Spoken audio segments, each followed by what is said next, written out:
Breaking news Ulhasnagar. उल्हासनगरमधून एक मोठी आणि अत्यंत महत्त्वाची बातमी समोर येत आहे.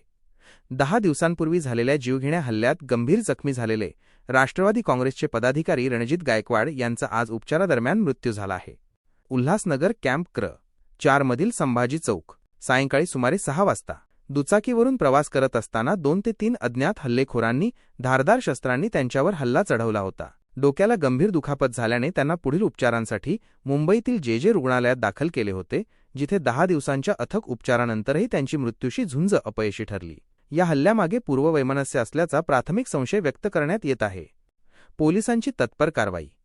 सुरुवातीला फरार असलेल्या आरोपींना पकडण्यासाठी विठ्ठलवाडी पोलिसांनी त्वरित तपासाची चक्रे फिरवली. पोलिसांनी कसून चौकशी करत या प्रकरणातील मुख्य आरोपी विक्रम कौटणकर याला तत्परतेने अटक केली आहे.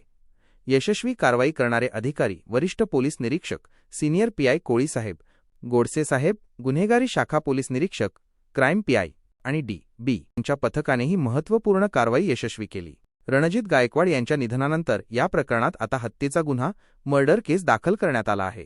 आरोपीला अटक झाल्यामुळे नागरिकांच्या मागणीला आणि राजकीय वर्तुळात उमटलेल्या तीव्र प्रतिक्रियांना दिलासा मिळाला असून न्याय मिळण्याची प्रक्रिया सुरू झाली आहे.